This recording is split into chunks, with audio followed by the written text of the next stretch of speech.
Sunlight spilled across the sidewalk like it was trying to dry yesterday's mistakes, glinting off puddles left by a soft morning drizzle. The street was already awake.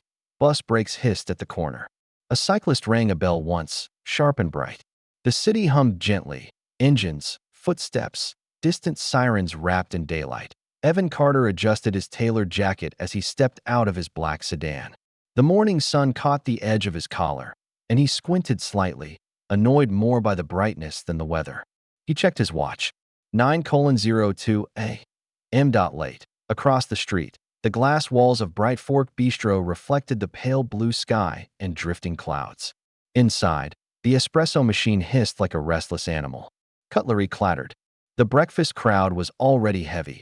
Evan straightened his shoulders and crossed the street. His shoes clicked crisply against the pavement. Sharp, clean sounds that cut through the softer shuffle of passers-by. Coins clattered into a busker's open guitar case near the door. The smell of coffee and warm bread floated into the open air. This restaurant was his kingdom. Inside, sunlight poured through tall front windows and spilled across polished wooden floors. Dust motes floated lazily in the bright air. A hostess laughed softly with a couple near the door. Plates moved with confidence. Everything ran on rhythm. Except today. Manager's in. One of the servers murmured. Evan passed through the dining room like a shadow, unsmiling, focused. He nodded once at the head chef through the open kitchen window. The chef gave a tight nod back, not friendly. Efficient that he stopped near the front windows. Outside, just across the glass, she stood. The woman looked out of place against the warm, welcoming light of the cafe. Her coat was thin and soaked from the drizzle. Gray hair escaped from beneath a faded blue knit cap. She held a paper cup with both hands, knuckles pale. People walked around her. Some glanced once and looked away. Others didn't look at all. She wasn't begging loudly. She was just there. Evan exhaled sharply. Is that still happening? He muttered. The hostess followed his gaze. She's been outside since earlier this morning. Why hasn't anyone moved her along? She hasn't done anything wrong. The girl said quietly. Evan's jaw tightened. She's bad for business. He stepped toward the door. The bell chimed as he pushed it open. Cool, damp air brushed his face. The drizzle had thinned to a mist, barely visible in the sunlight. The woman looked up slowly. Her eyes were tired. Not desperate, just worn. Ma'am, Evan said briskly, keeping his voice professional, detached. You can't stand here. You're blocking the entrance. She blinked at him. I'm not blocking anyone, love. I'm just trying to get out of the rain.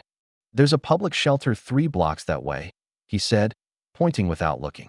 You need to move along. Her hands tightened around the cup. They don't open until noon. That's not my problem. People passing slowed. One woman hesitated near the door. A man paused mid-step. The city hum softened, as if the street itself were listening. The woman glanced at the warm glow behind him. Tables filled with food, laughter, steam rising from mugs. I used to come here, she said gently. Years ago, before things. Evan cut her off. This is a private business. If you don't leave, I'll call someone to remove you. A flicker moved across her face. Not anger. Not fear. Shame. Slowly, she stepped back. The drizzle darkened the sleeves of her coat even more. Her shoes squeaked faintly against the wet pavement. All right, she said. I'll go. For a moment, she just stood there, as if steadying herself. Then she turned and walked down the sunlit street, her figure small against the brightness. Inside, the door closed softly behind Evan. The restaurant noise rushed back in. The espresso machine hissed. Cutlery clattered. A laugh rang out near the windows. But something about the light felt different now. Later that morning, Evan stood near the register reviewing numbers on his tablet. The lunchtime rush was beginning to build. Business, as usual, was good. Then his phone buzzed. He almost ignored it. Almost. Unknown number. Annoyed, he stepped toward the quieter corner near the hallway and answered. This is Carter. A calm male voice replied. Is this Evan Carter, general manager of Bright Fork Bistro on Linden Street? Yes. Who's calling? A pause. Then, you threw my mother out into the rain this morning. The warmth drained from the room. Evan's fingers tightened around his phone. I think you have the wrong. We have you on camera, the voice said quietly. And I'd strongly suggest you answer your phone again in the next 10 minutes. The call disconnected. Evan stood frozen. Sunlight streamed across the floor.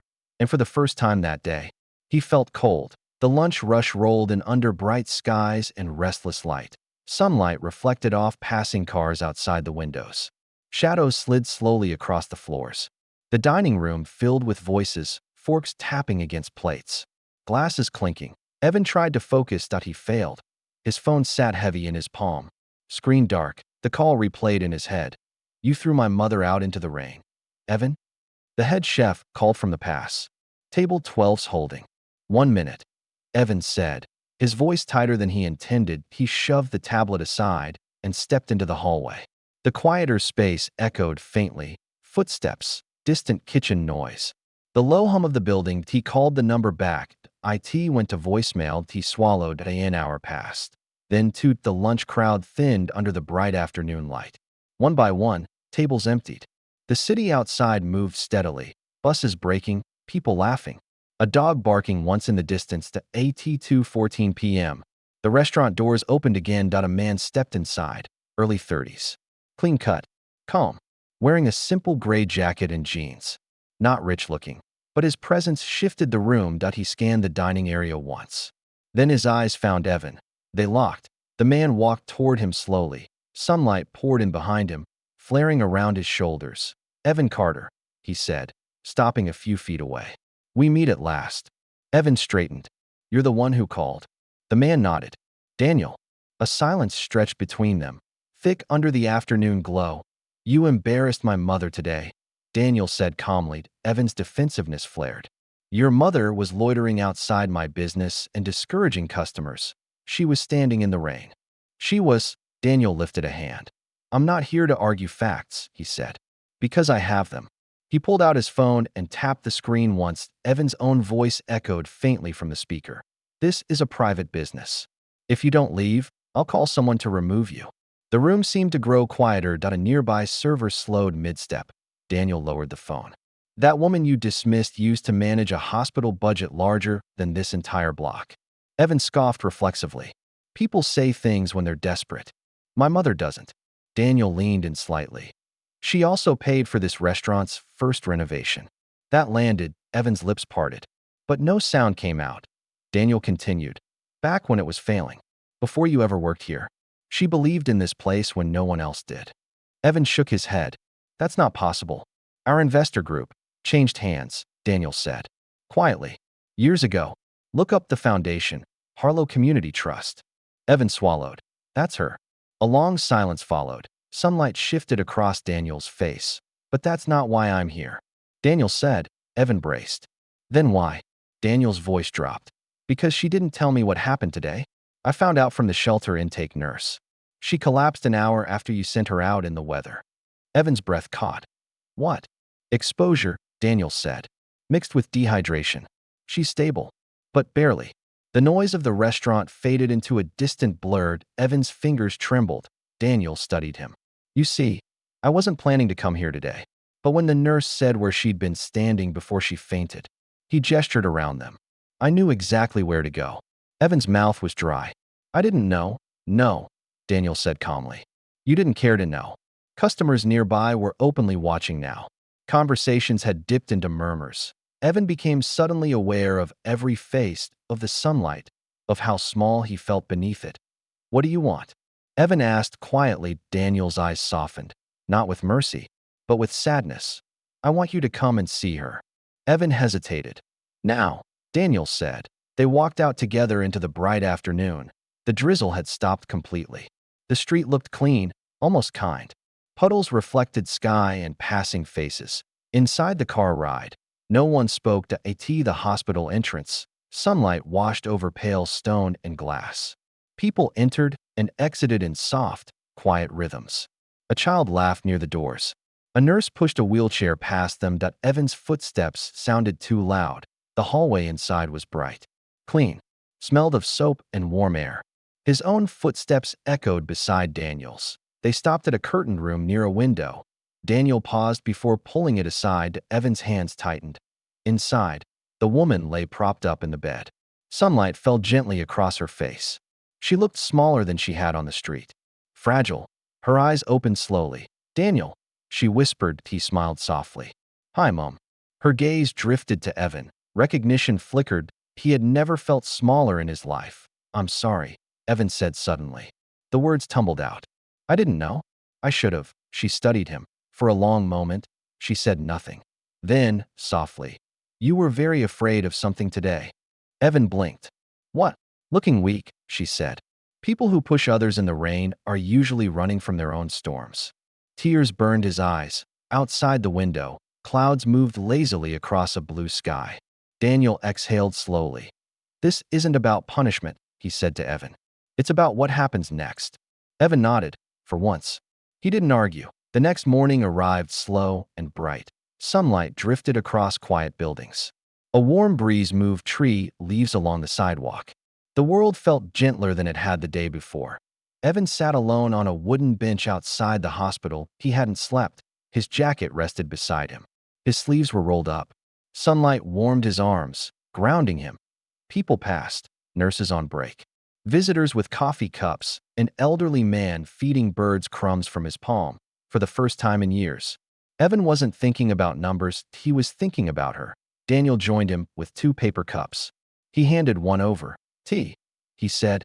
Evan accepted it. "Thanks." They sat in silence for a while. "She'll be able to move around in a few days," Daniel said.